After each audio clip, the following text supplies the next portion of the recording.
हरे कृष्णा। सो आप सभी भक्तों का इस जो सत्र हम जो क्लास हम लोग मंदिर में लेते आ रहे हैं, तो आज हम ये जूम के मार्फत हम सब भक्त लोग इकट्ठा होके एसोसिएशन ले पा रहे हैं।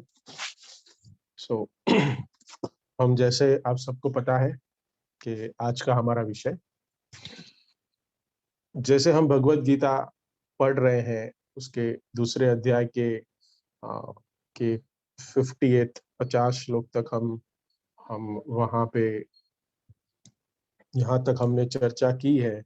और भगवान बहुत सारे जीव, परमात्मा, आत्मा और शरीर, प्रकृति के अभी तक हम वहाँ पे नहीं आए हैं, काल का भी चर्चा नहीं हुआ है। और इसी में कुछ कुछ कुछ कंफ्यूजन होता है कि कुछ समझ ठीक से नहीं आ रहा है। सो भगवान सर्वोच्चम योग पद्धति जो जो भक्ति योग है उसके बारे में अर्जुन को 39 श्लोका से आगे ज्ञान दे रहे हैं। तो बहुत सारे प्रश्न थे कि कर्म कैसे करें, कर्म कैसे करने चाहिए, क्या होता है भक्ति भावित कर्म, कैसे है सकाम कर्म, कैसे क्या है। तो ये प्रश्न बेसिक है। तो मैं चाह रहा था कि ये जो भक्ति बहुत सरल मार्ग है, इसको बहुत सुंदर तरीके से प्रभुपाद ने हमें प्रस्तुत किया है। उसके आगे इसको जो चर्चा करनी है मैं इसको बाद में कहूंगा। उसके सर्वप्रथम हम ये भक्त की जीवन की गाथा है, भक्त कैसे जीता है और उसके जीवन में इस भक्त के श्यामचंद्र प्रभु जो बहुत ही सीनियर और बहुत ही आइडल गृहस्था हमारे इस्कॉन में है, इस्कॉन जू के साथ जुड़े हुए हैं और मैं बहुत अच्छे तरीके से पर्सनली जानता हूँ। सो मुझे ऐसे लगा कि इनका जीवन चरित्र आप सबसे शेयर करना चाहिए कि यह भक्ति मार्ग बहुत सरल, कुछ नहीं है इसमें। अगर हम चाहे करना तो बहुत सरल है, और अगर हम मन में चाहे कि नहीं, ये कुछ समझ नहीं आ रहा है, नहीं करना है, तो फिर ये बहुत ही कठिन है। तो हम इस मूवी जो एक मूवी क्लिप है जिसको खास आपके लिए एडिट की गई है और हमारे ग्रुप के लिए।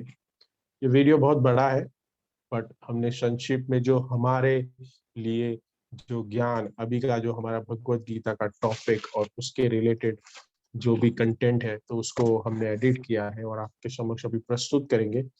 इट्स 22 मिनट्स क्लिप, बट मैं चाहता हूं कि आप सभी अपने घर वालों के साथ इसको देखें।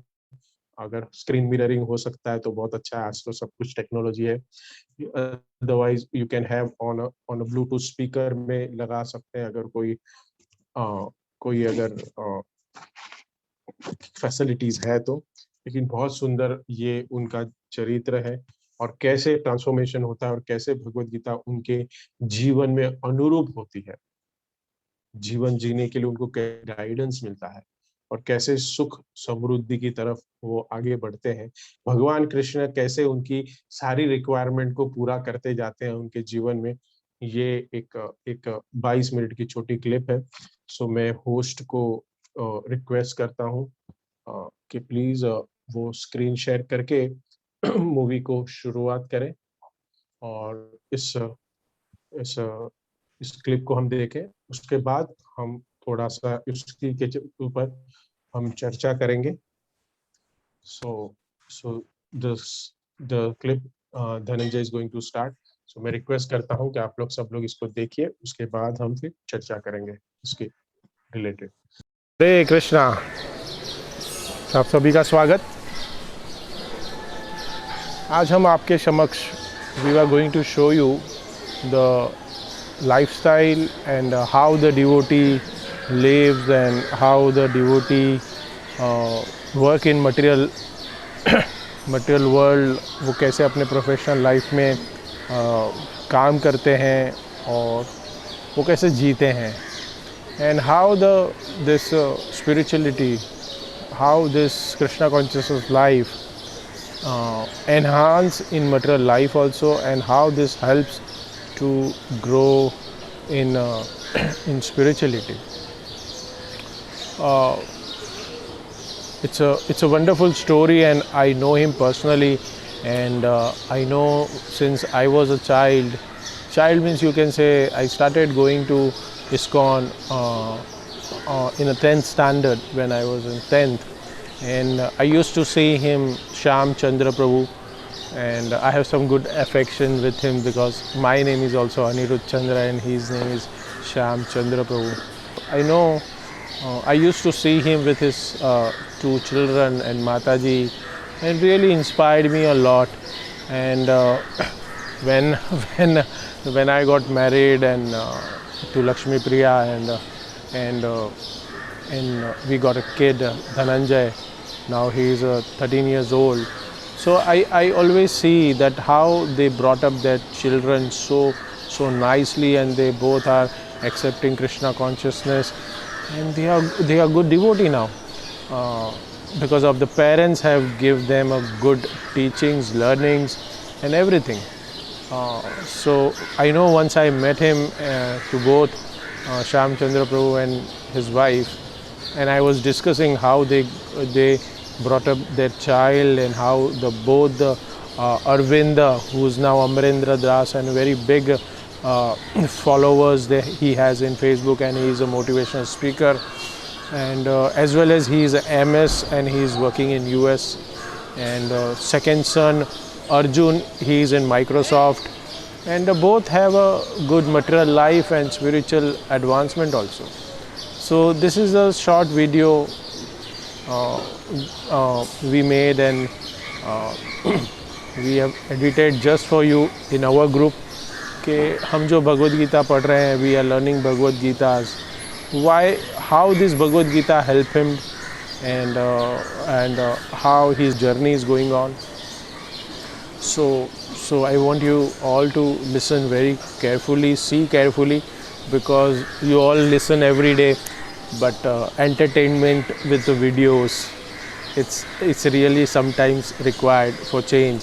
So we made this for you, and please see this, and it's very inspiring. So we'll discuss further after the watching this video. So please have a look. Hare Krishna. How is it possible that being a Hindu, we don't know about Bhagavad Gita?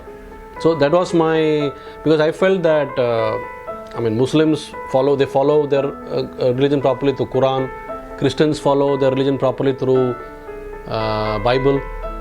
So why I don't know about Bhagavad Gita?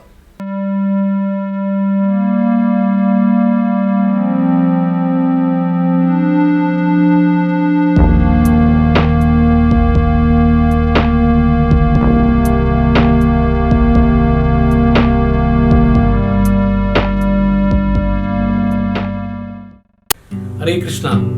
My name is C.R. Sheshadri. I am also known as Shyam Chandra Das in the spiritual circle. I live in a suburb Thane in Mumbai, and my family includes my father, my wife, and my two grown-up sons. I work for a company called Metal Power and have a global responsibilities for sales and marketing in the capacity of president of the company. I'll be taking you through my journey of 20 years in devotional life, and hope you will enjoy viewing it, and hope I will be able to inspire you to take up devotional life while following your professional career also. In my childhood days, I was religious because we were brought up in a Brahmin family, in Hindu family, Brahmin family. But honestly, I did not have much knowledge on the scriptures. For example, just go to the temple, because my parents used to go to temple, and just pray that I should be passing exams with flying colors. I should be a topper in the class. So it was primarily a desire that was being manifested, and I used the support of the Lord to make my desires fulfill. I thought this was basically being about religious.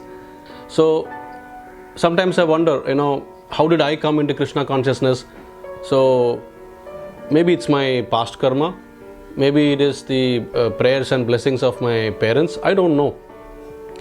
But essentially, whatever it is, I take it as a way of life, and in the process, I'm glad that my family, my wife and my 2 kids, they are also into Krishna consciousness. Shyam Chandra Prabhu and I got married in the year 1990, and basically both of us belong to a very religious family background, and after marriage also we had a very spiritual life, basic spiritual life like every normal person has.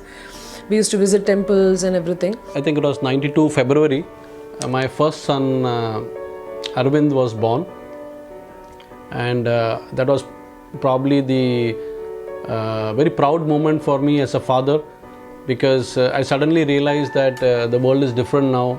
It means more responsibility. I think for anybody who tries to think with an introspective and a reflective, grateful heart and mind, having wonderful parents, it's definitely one of the assets and one of the joyful gifts of God in our existence. In my life, when I look back, the position of my parents, especially my father, it's been wonderful. The moment he was born, within 3 months, I got a job offer from Saudi Arabia. Now, that was the need of the hour for me. During that time in Saudi, the first 6 months was very tough, because it was like a cultural shock for me. So I used to somehow pray when my wife and son can join. Eventually they joined me in 6 months time. So life was just going, but there was something missing at that time. It was just a mundane life, I felt, and suddenly little bit of I was devastated.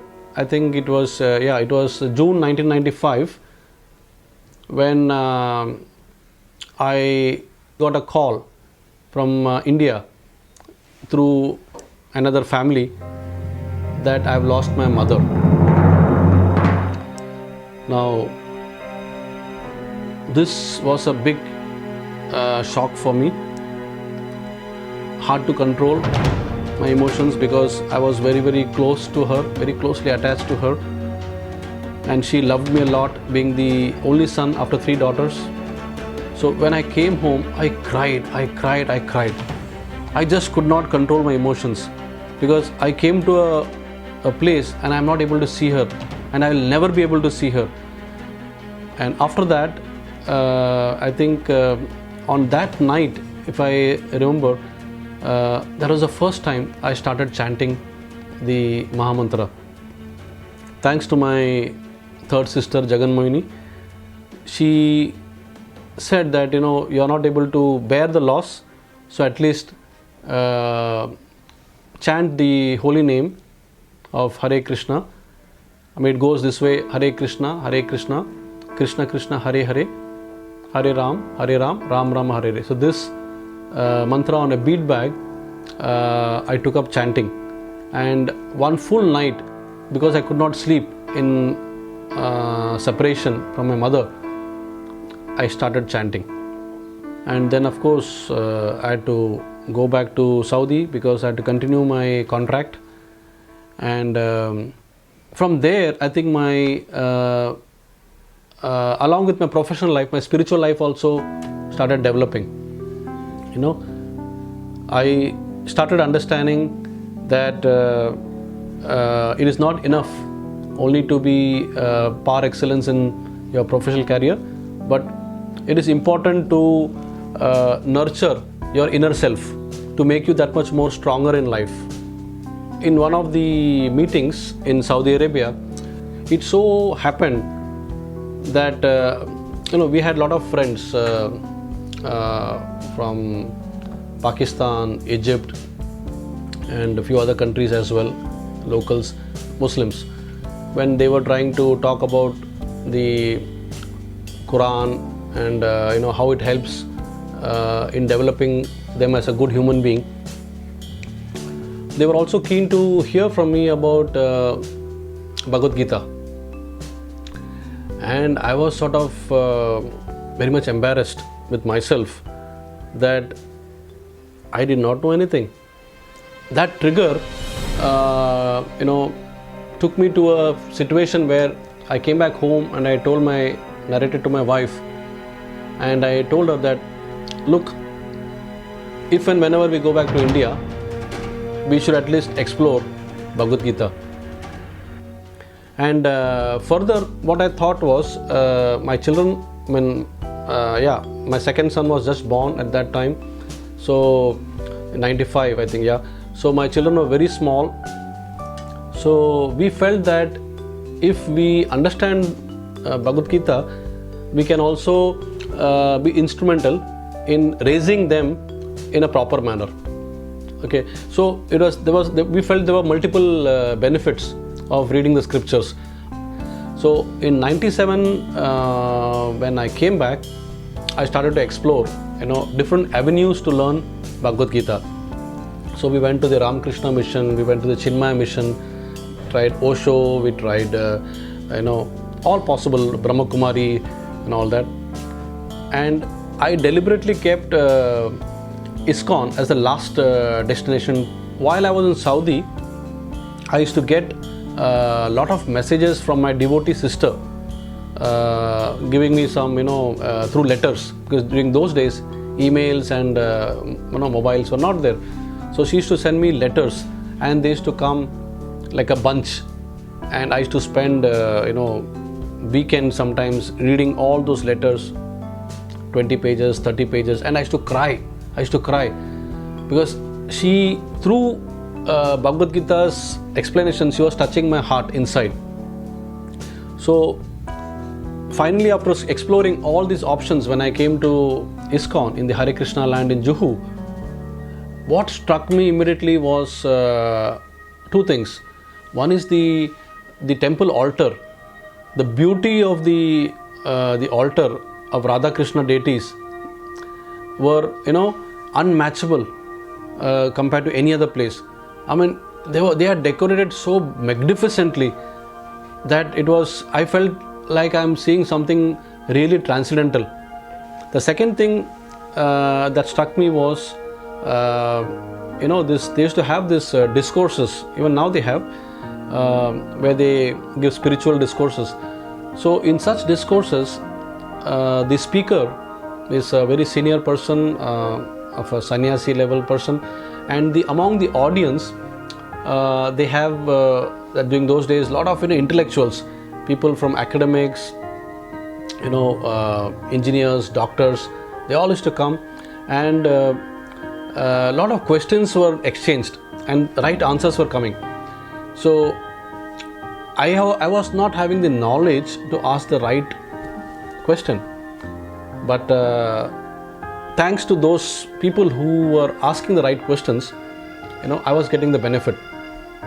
So this made me convinced that I must learn Bhagavad Gita through this institution, because they practiced what they preached.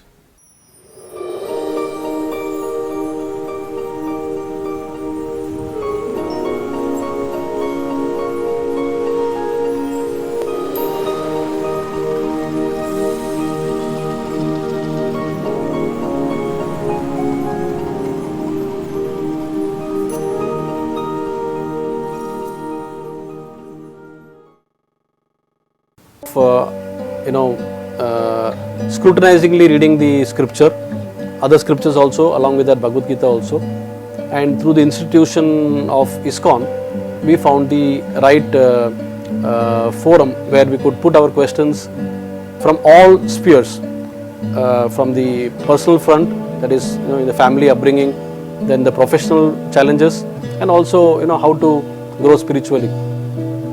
So this helped our family immensely, because from a very young age, for example, my eldest son Arvind was only 5 years at that time, and my second son Arjun was only about 2.5 years at that time. So we exposed to them the right knowledge at a very young age. So quite often, in people say that this kind of things like Bhagavad Gita should be taught or should be learned only after the retirement. But I totally disagree. I feel that this is like a user manual. Okay, you buy a product from a market, a consumer product, you cannot use the product unless you read the manual thoroughly. So similarly, Bhagavad Gita is a user manual for a human being. How to lead a life successfully, the secrets or the way or the path is shown in Bhagavad Gita.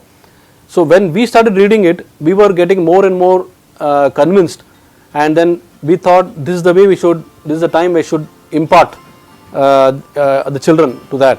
So the first thing was for them to understand the slokas. We put them in a school that also teaches Sanskrit, so that they can memorize the slokas comfortably, because Sanskrit is not taught in many schools nowadays. It's like almost a forgotten language. Hardly anybody can speak Sanskrit, and we encourage them to participate in sloka recitation competition. Every Sundays our schedule used to be to take the children and go to the temple and hear the Bhagavatam class there. And in that time we used to actually engage our children also in a lot of activities which would help them progress in their spiritual life. Like they used to have coloring, and the children used to go for Mridanga classes and all those things. And Prabhuji has been instrumental in actually helping all of us progress, in the sense that he used to take time out from his busy schedule to go to the temple, drive us all the way from here, from Thane to Juhu, and then back. I am always thankful to my parents, my dad especially, who took the pains to drive up to the Juhu ISKCON temple every Sunday morning. And it became a routine for us to hear the morning discourses on the Srimad Bhagavatam and Srimad Bhagavad Gita. And the knowledge that is given in Srimad Bhagavad Gita helped me realize the way I have to shape up my life, how to go about my life, what is right and what is wrong in life. Now all these they were doing without any sacrifice on the studies. So in studies they were already doing very well, but parallelly we encouraged them to add this dimension, something unique we thought at that time, that by learning these slokas and by reciting it in inter-school competition, they were always standing first, and that gave them more and more encouragement. And my elder son is right now completed his masters in the University of Massachusetts in US, and he's also been able to successfully give a lecture in MIT on the, he was representing the Hinduism in terms of philosophy on one of the forums. And my second son also is doing it quite effectively in his institution.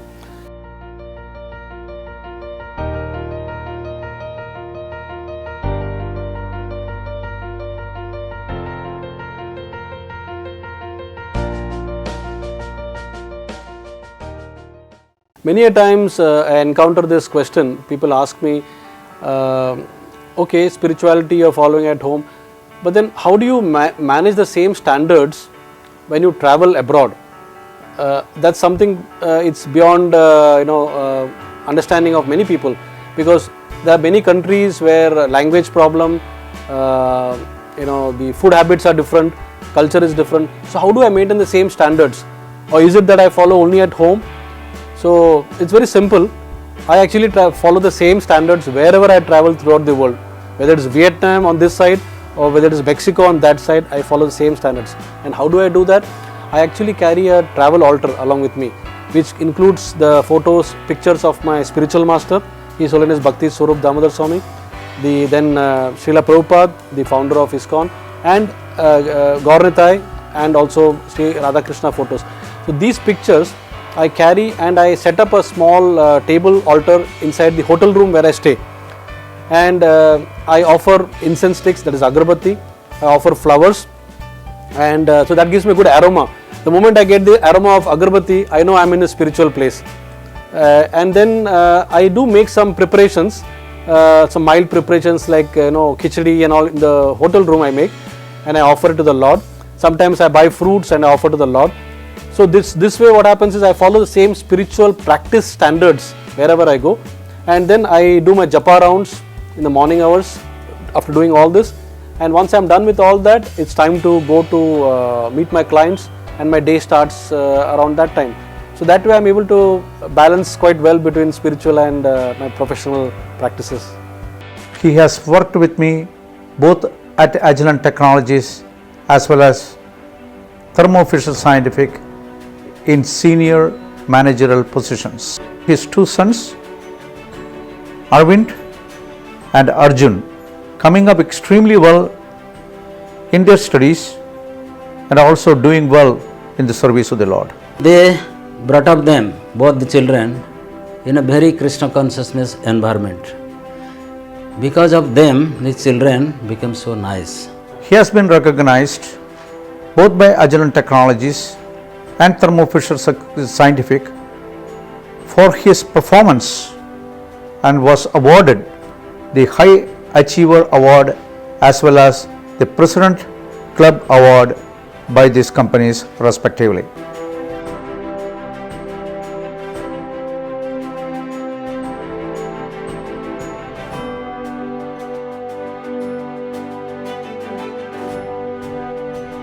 I distinctly remember that one line which Shyamchandra Prabhu told me that day after the lecture. He said, Krishna consciousness not just teaches us the art of living, but it teaches us the art of leaving the body or the art of dying, which in turn takes care of the art of living too. This was such a simple and a powerful reality which had never occurred to me in my life. He is successful both in his professional life as well as in his spiritual life. That line was a turning point in my spiritual life. So these knowledges that were given in the Bhagavad Gita, but it was my father who took the pains to help me deliver that message. So I'll always be thankful. I am always indebted to him. I am indebted to my parents who have taken so much pains to bring me to the right track. So I think the list is limitless, but these are some wonderful take-home principles, lessons, points, lessons. I would think which I would love to imbibe, practice, and someday have it in my character too. So I'm very, very grateful, and I'm very proud to have a father like him. Thank you. So to conclude, Krishna consciousness is a very simple process which can be practiced by all the members in the family. As you have seen from my own experience of 20 years in spiritual life, it's the only process that helps you to connect to Krishna, and hence it's also called as Bhakti Yoga. Most importantly, any individual in any sphere of life can follow Krishna consciousness and can very nicely blend between his personal career as well as the spiritual career, and hope to get the rewards of the bliss of having Krishna consciousness. So I hope you enjoyed viewing it, and I wish you all the best. हरे कृष्णा। तो सुंदर, हमने आज सभी ने एक चरित्र देखा, His Grace Shyamchandra Prabhu. So I hope you all liked it. This and आपके मन में बहुत सारे डाउट जो हैं वो क्लियर हो गए रहेंगे कि लाइफ इज, हम जीते हैं, we live our life but we missing one point. बहुत सुंदर उन्होंने एक वाक्य कहा कि he was living his life and he is materially so opulence में जीते थे, लाइक एक अच्छी बड़ी कंपनी में बहुत बड़ी पोजीशन पे अपना धर्म निभा रहे थे, कर्म कर रहे थे, but still he was missing, and everybody's is missing, and we know that what point we are missing it. So हमें हमेशा ये सोचना चाहिए कि हमें कैसे भक्ति में आगे बढ़े। बहुत सारे इन्होंने अपने एग्जाम्पल से, देखिए हम पढ़ते हैं लेकिन कभी ऐसे मूवी में देखते हैं तो हमें बहुत, ये मुझे लगता है आपको याद रहेगा what you have watched it, क्योंकि ये एक वे ऑफ प्रेजेंटेशन है।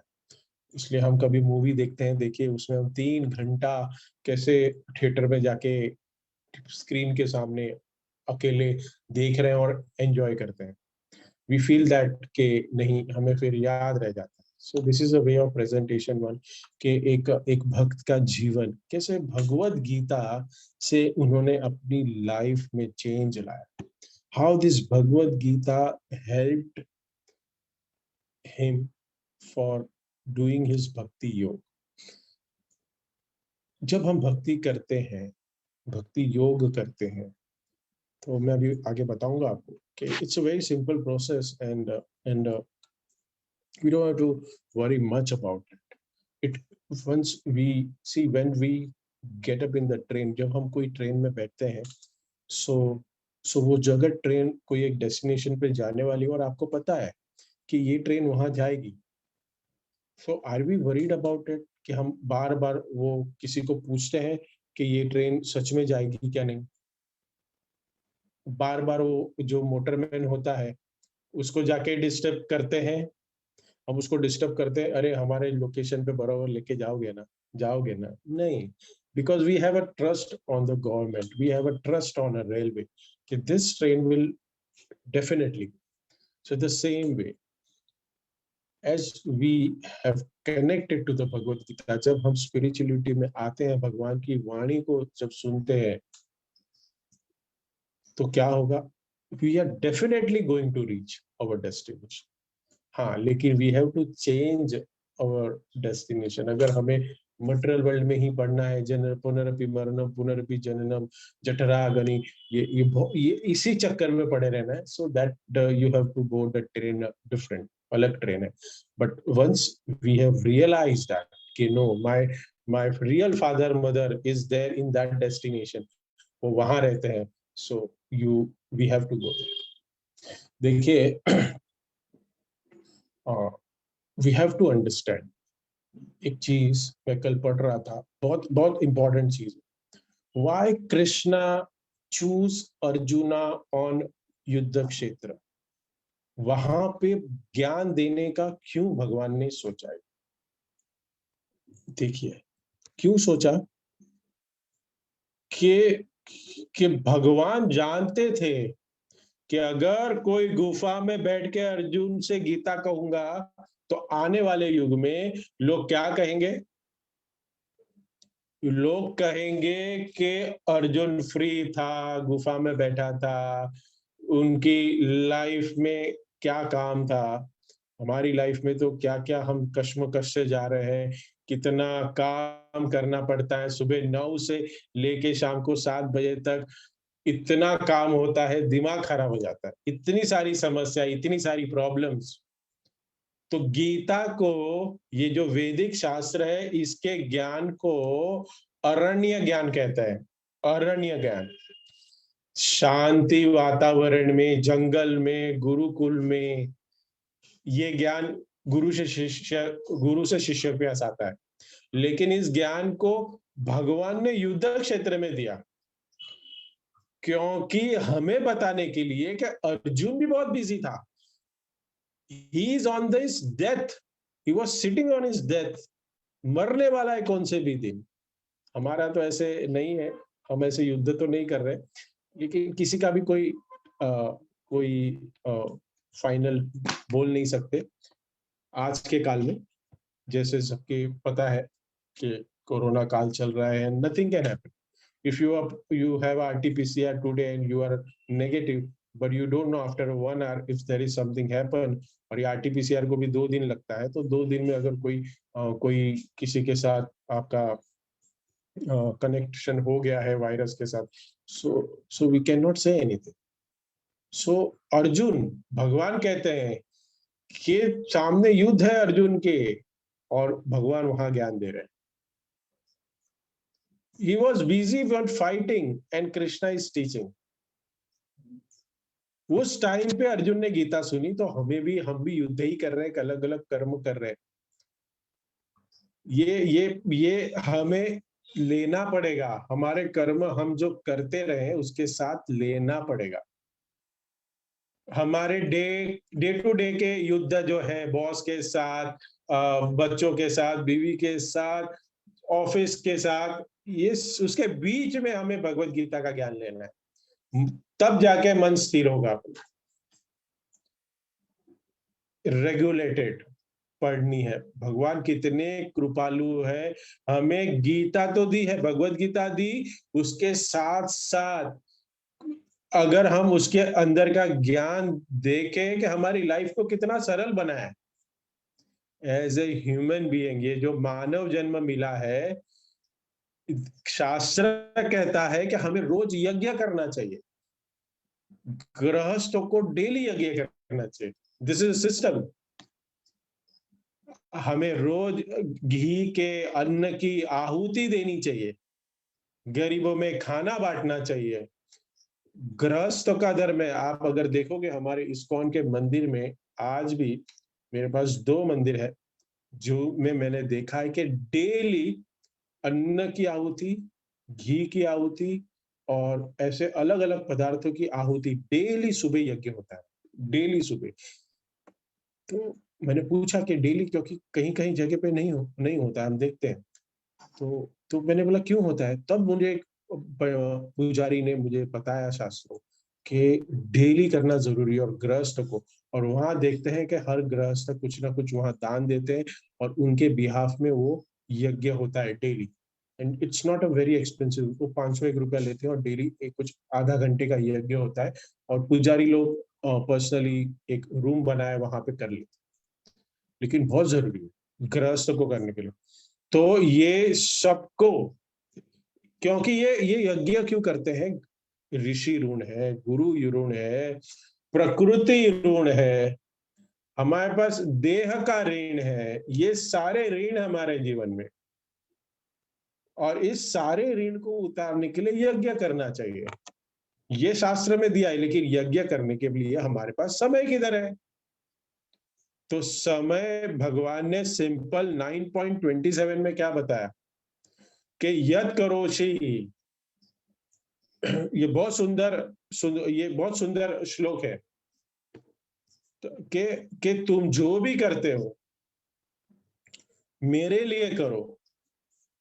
कितना सिंपल सा भगवान ने ये लाइफ हमारे लिए बनाया कि अगर हम देखें कि कुछ भी कर्म करें बंधन होता है, बहुत कॉम्प्लिकेशन है।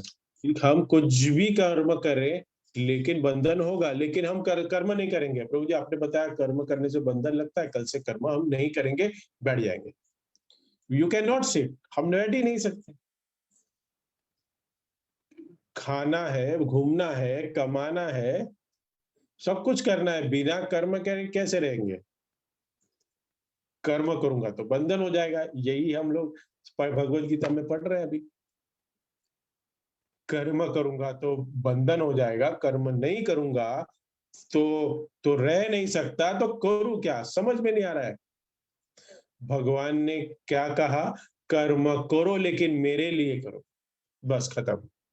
कर्म करो, मुझको सेंटर में रखो, मेरे लिए करो, और कर्म करो मेरे लिए करो।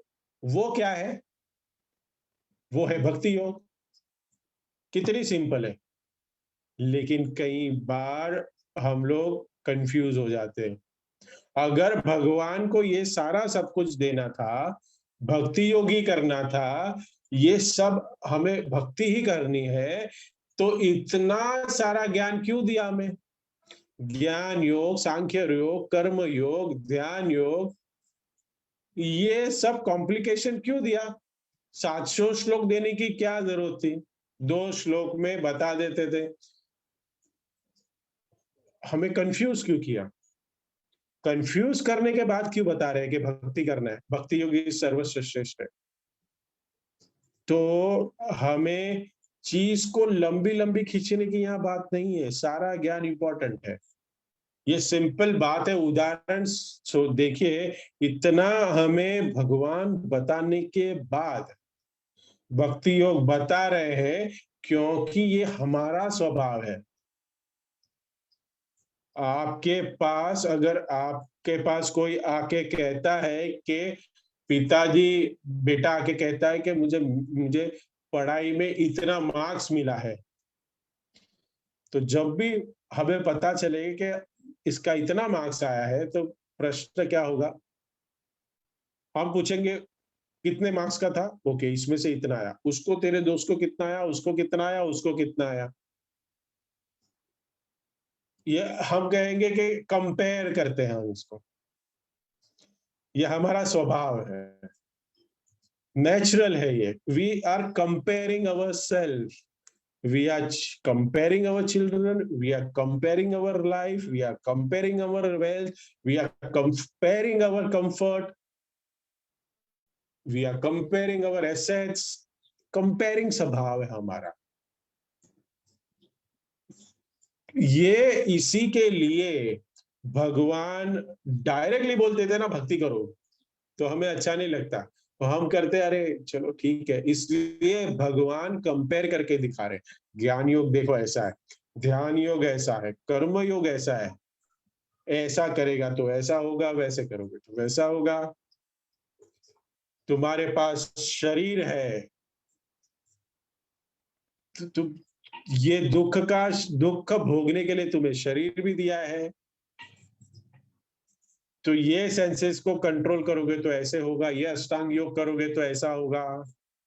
ये सारा कंपेयर करने के बाद हमें पता चलता है कि भक्ति योगी अच्छा है। ये सिंपल है। तो फिर जब कहते हैं कि नहीं भगवान यही अच्छा है, फिर भगवान कहते हो कि तुम्हारी मर्जी, ठीक है, भक्ति करने से ऐसा होगा। सिंपल बात। ये ज्ञान कर्म के वगैरह हम नहीं बताते भगवान हमें, तो हमें भक्ति की वैल्यू नहीं समझ में आती। जैसे हमने वीडियो में देखा, Prabhu ji went to the Chinmaya mission, went to the Om Shanti, went to different religious, और फिर then he concluded no the ISKCON is a right process, वहां पे मुझे भक्ति मिलेगी। I don't want to get trapped in any yoga. I don't want to get trapped. And then he finally came here. तो इसी के लिए सिर्फ यहाँ पे हम एग्जाम्पल देख सकते हैं। एग्जाम्पल आपने सुना नहीं है, आपने देखा है। प्रभु जी ने ही कहा, श्यामचंद्र प्रभु ने कहा अपना experience, he tested, he went here and there. और यहीं पे हम यही चर्चा कर रहे हैं कि भगवान ने भी वही कहा। मैं तुम्हें 2 श्लोक में समझा देता, सर्वधर्मान परित्यज्य मन्मना भव मद्भक्तो मद्याजीमा ममस्कुरु। ये दोनों श्लोक में भगवान ने बता दिया हमें क्या करना है। लेकिन हमारा गुण है, वी वांटेड टू कंपेयर,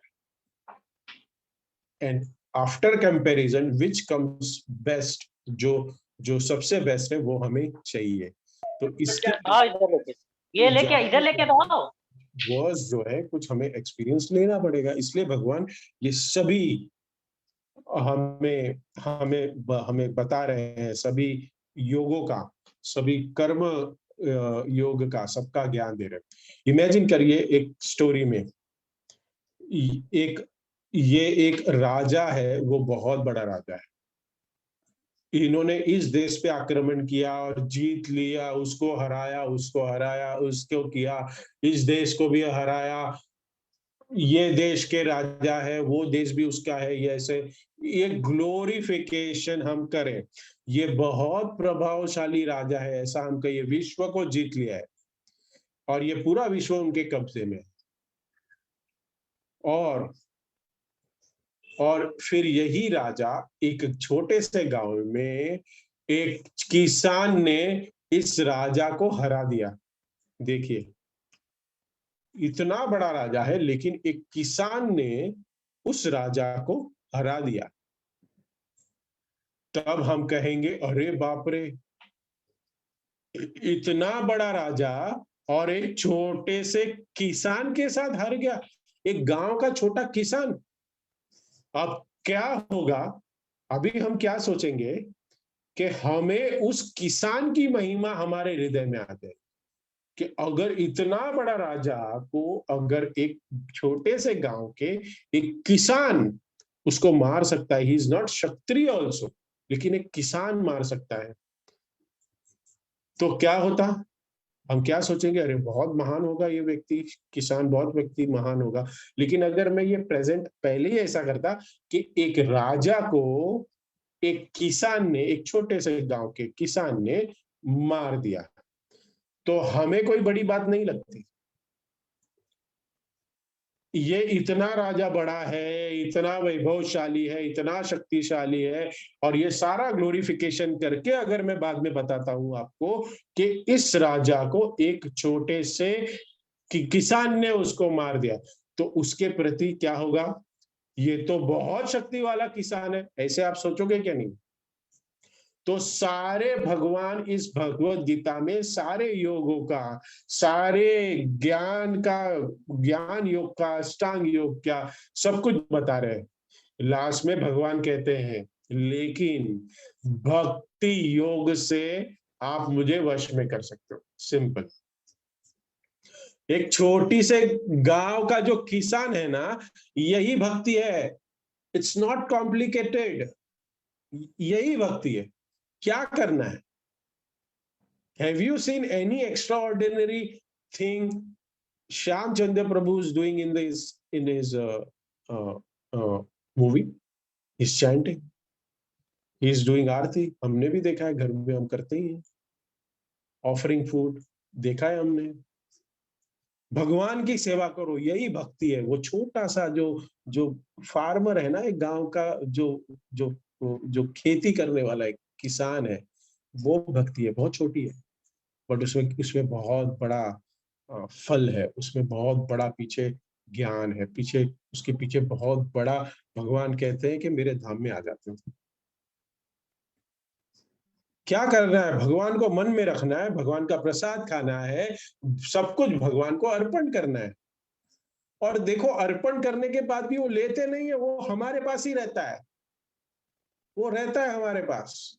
सिर्फ हमें कहना है कि भगवान को ऑफर करो, बस। और ऑफर करने के बाद वो छीन नहीं लेते हमारे पास।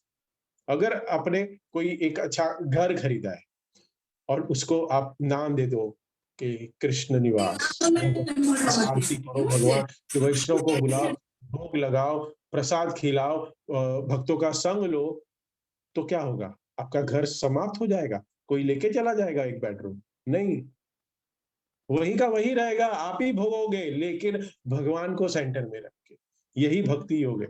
कोई डिफिकल्ट चीज नहीं है। ये मैं इसके लिए बता रहा हूं कि जो हम भगवत गीता के सेशन कर रहे हैं, उसके जो ज्ञान मिल रहा है, बताना मेरा कर्तव्य है, क्योंकि वो श्लोक में क्या लिखा है।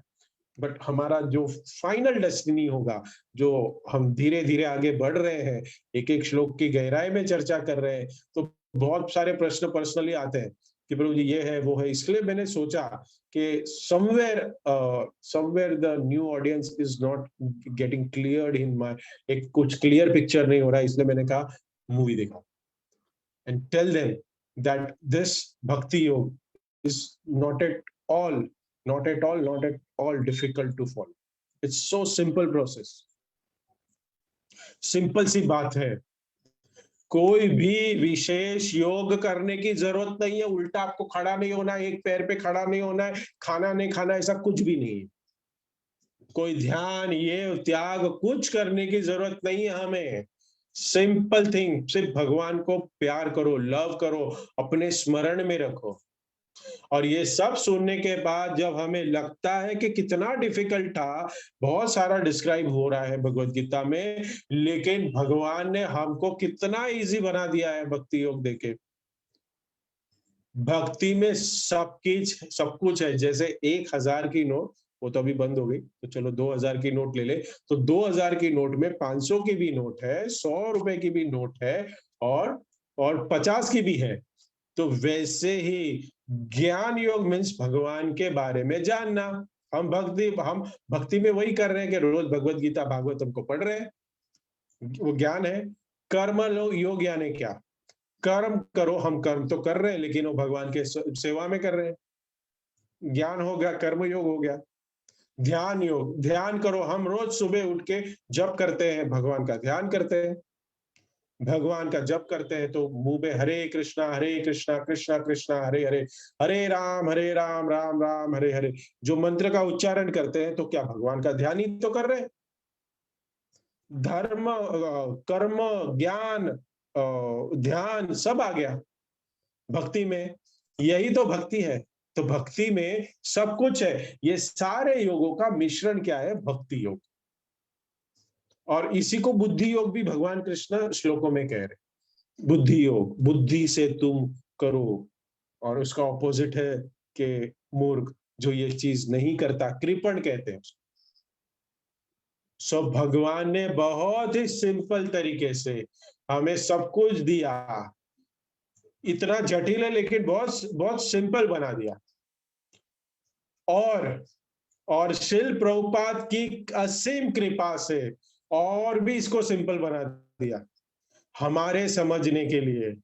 प्रभुपाद ने अपने अनुवाद, तात्पर्य, एक माँ जो होती है ना, बच्चे को कैसे खिलाती है, राइस और दाल को मिक्स करके एकदम ग्राइंड करके।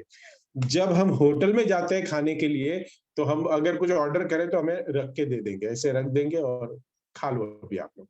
लेकिन जो माँ होती है, माँ कैसे खिलाती हो, दाल को, राइस को एकदम स्मूथ सॉफ्ट बनाती है और फिर बच्चे को अपने मुंह में डालती है और एकदम बच्चे को कुछ करना नहीं पड़ता, उसे निगल लेता है। उसी प्रकार प्रभुपाद ने इतना आसान कर दिया इस चीज को, उनके अनुवाद, उनके तात्पर्य। इसके वजह से हम भगवत गीता बहुत आसानी से समझ पाते हैं। Otherwise you see this is Sanskrit, already हमें संस्कृत का कोई ज्ञान नहीं है, हम ऑलरेडी भगवत गीता को समझ नहीं पा रहे। लेकिन ये सब तात्पर्य से हम कितना इजीली इस भगवत गीता को समझ पा रहे हैं, भगवान के जो वाणी को हम समझ पा रहे हैं, स्वयं भगवान के मुख से निकली हुई है भगवत गीता। ये हमें भगवत गीता को जी के दिखाया प्रभुपाद ने। ये हमें करना है, यही भक्ति है। भगवत गीता को जी के दिखाना है कि भगवत गीता को हम कैसे जिए, अनुरूप कैसे हम आचरण कैसे कर सके। बहुत सिंपल है। एक प्रभुपाद को मिलने के लिए एक भारतीय आया और प्रभुपाद के पास जाके कहा कि मैं 700 श्लोक पूरे जानता हूं, स्टार्टिंग से एंड लेके और एंड से रिवर्स 700 उल्टा भी बोल सकता हूं, पूरे 700। प्रभुपाद ने हंसते हुए कहा, अच्छा तुम्हें 700 श्लोक आते हैं लेकिन तुम भगवत गीता को अपने जीवन को 7 मिनट तक जी सकते हो? 7 minutes can you live Bhagavad Gita in your life? जी सकते हो? भगवत गीता को लेके हमें जीना है, आचरण करना है। इट्स नॉट ओनली अबाउट कितना सुंदर से भगवत गीता के श्लोकों का उच्चारण करते हो, कितना अच्छे से प्रोनाउंसिएशन करते हो। एक बार प्रभुपाद से किसी ने कहा कि प्रभुपाद योर फॉरेनर्स डिसाइपल, विदेशी भक्त है, उनका प्रोनाउंसिएशन ठीक नहीं है। जिस तरह से वो भगवत गीता के श्लोक पढ़ रहे हैं वो प्रोनाउंसिएशन ठीक नहीं है। प्रभुपाद ने कहा यस, उनका प्रोनाउंसिएशन ठीक नहीं है, लिसन प्रॉपरली, उनका प्रोनाउंसिएशन ठीक नहीं है, लेकिन उनका रिनाउंसिएशन वो सुपर है। रिनाउंसिएशन बहुत सुपर है उनका। इस तरह से देखिए, स्टार्टिंग में प्रभुपाद के जो सारे भक्त थे, जो प्रभुपाद ने उनको गाइड करके भगवान के भक्त बनाए, कृष्ण को समर्पण कराया, वो कौन थे सब लोग 1960s 1970s में? ये ऐसी जगह में जी रहे थे, यूएसए। आज तो हमारे पास भी लग्जरी आ गई है, बट उन दिनों में इमेजिन कर सकते हैं, इतना लग्जरियस लाइफ जी रहे थे, सब कुछ छोड़ के भगवान की सेवा में आ गए। सब कुछ दे दिया प्रभुपाद को। प्रभुपाद को अपना शरीर तो दे दिया, देखिए प्रभुपाद को अपना शरीर दे दिया, अपनी फैमिली दे दी, सब कुछ दे दिया, और उसके ऊपर से प्रभुपाद को अपना सब कुछ धन दे दिया। I am not talking about some percentage of our salary, they have given everything, just दे पूरा दे दिया। और प्रभुपाद को कहा आपको जैसे हमें रखना है रखो, बट ये भगवान की सब कुछ, हमारी सारी संपत्ति भगवान की सेवा। ये समर्पण भाव है। अगर ऐसा व्यक्ति अगर वो श्लोक ठीक से नहीं बोल पाता, उसको क्या जरूरत है बोलने की भी श्लोक, क्योंकि उसने भगवत गीता का तो ज्ञान समझ लिया है और जी रहा है वो ज्ञान को, तो समझ रहे, तो बोलने की क्या जरूरत है, वो तो ऑलरेडी अपने जीवन में उतार चुका है, अपने हृदय में उतार चुका है। बहुत सुंदर, आप ये ध्यान रखिए, प्रभुपाद सेड द प्रोनाउंसिएशन ठीक नहीं है, but the renunciation you see that they given up everything. Super है। जो गाय का मांस खाते थे, आज वो सब कुछ छोड़ दिए। किसके लिए? भगवान कृष्ण की भक्ति के लिए। सुबह सुबह जल्दी उठ रहे हैं, ठंडे पानी में स्नान कर रहे हैं, भगवान का जप कर रहे हैं, पैंट शर्ट छोड़ के धोती कुर्ता पहन रहे हैं, भगवान की सेवा कर रहे हैं। ये बहुत ही, ये बड़ा भक्ति है, यही भक्ति है। सो प्रभुपाद ने हमें कृपा करके ये इसको बहुत सरल बना दिया जीने के लिए। हम जीवन में भगवत गीता हमारे पास आई है तो क्या करना है? अगर हम प्रेम करते हैं, इसकी वैल्यू समझते हैं हम, तो हमें इस गीता को क्या करना है? जीना है। जन्म सार्थक करिया कर परोपकार।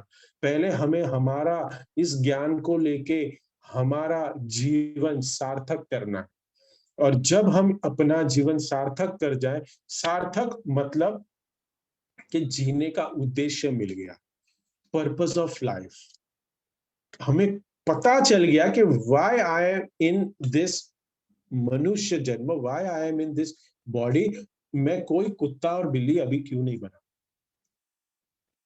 मैं कोई पौधा क्यों नहीं हूं, मुझे ये शरीर क्यों मिला है। बस अगर ये समझ में आ जाए, सो वो वही भक्ति होगी। हमें खुद भी इसको पढ़ना है और खुद सार्थक हो जाने के बाद हमारा जीवन, और इसको बांटना है। श्री प्रभुपाद के ऊपर उनके जो ये भगवत गीता ग्रंथ का वितरण भी करना है, और ये कृतज्ञ हमारा ऋण चुकाना है श्री प्रभुपाद के प्रति। सो बहुत ही सुंदर ये दया है, ये जीव दया है। हम सब भटके हुए हैं, हम घर का रास्ता भूल गए हैं। जो एक छोटा सा बच्चा घर का रास्ता भूल जाता है और कोई हमें रास्ता दिखाता है, तो हमें क्या लगता है? अरे कितना अच्छा व्यक्ति है, इसने हमें रास्ता दिखाया है। तो वैसे ही हम जीव में भटके हुए हैं, घर का पता भूल गए हैं। हम कैसे जाना, कैसे कहाँ जाना, कैसे डायरेक्शन में मोड़ना, हमें नहीं पता। हमें किसी ने भगवत गीता दी है, भगवत गीता का ज्ञान हमें दिया है, तो आज हमें पता चला कि स्वर्ग और नरक से भी कोई ऊपर है। देखिए, ये तो आपको अभी पता चला होगा जो नए जुड़े हुए हैं हमारे साथ, कि सबको पता है स्वर्गवासी, हमें स्वर्ग तक पता है, लेकिन अभी पता चला कि कुछ स्वर्ग के ऊपर भी है। अच्छा, हमारे पिता कृष्ण है। अच्छा, ये हमारी जगह नहीं है, हमको तो पता ही नहीं था। ये सब हमारा ही समझ के बैठे थे। हमें कल ये किसी और को भी, पहले अगर हमें समझ आ जाए, फिर हमें किसी और को भी देना है। ये आपका एड्रेस है, अरे तुम भटक रहे हो, तुम इधर उधर मत घूमो, ये एड्रेस लो। ये एड्रेस क्या है? ये भगवत गीता। ये भगवत गीता में एड्रेस दिया गया है। आप गलत जगह पे आ गए हैं। हमें सबको मिलके back home, back to Godhead जाना है, भगवान के धाम जाना है, और इसका पता इस किताब में है, भगवत गीता में। इसे हमें बांटना भी है, सब में बांटना भी है, और इसको जीना भी है। मैं कुछ समय ज्यादा ले लिया तो क्षमा करिएगा। तो यहाँ पे मैं विराम दूंगा। किसी का कोई प्रश्न, किसी की कोई टिप्पणी आज के टॉपिक से लेके, वीडियो से लेके, कोई कमेंट्स, कोई करेक्शन है तो वो हम ले सकते हैं। आई होप होगा ही, नो डाउट। तो हम प्रश्न उत्तर के लिए कुछ हम समय दे सकते हैं, 10-15 मिनट, और उसके बाद फिर हम सेशन एंड करेंगे। हरे कृष्णा।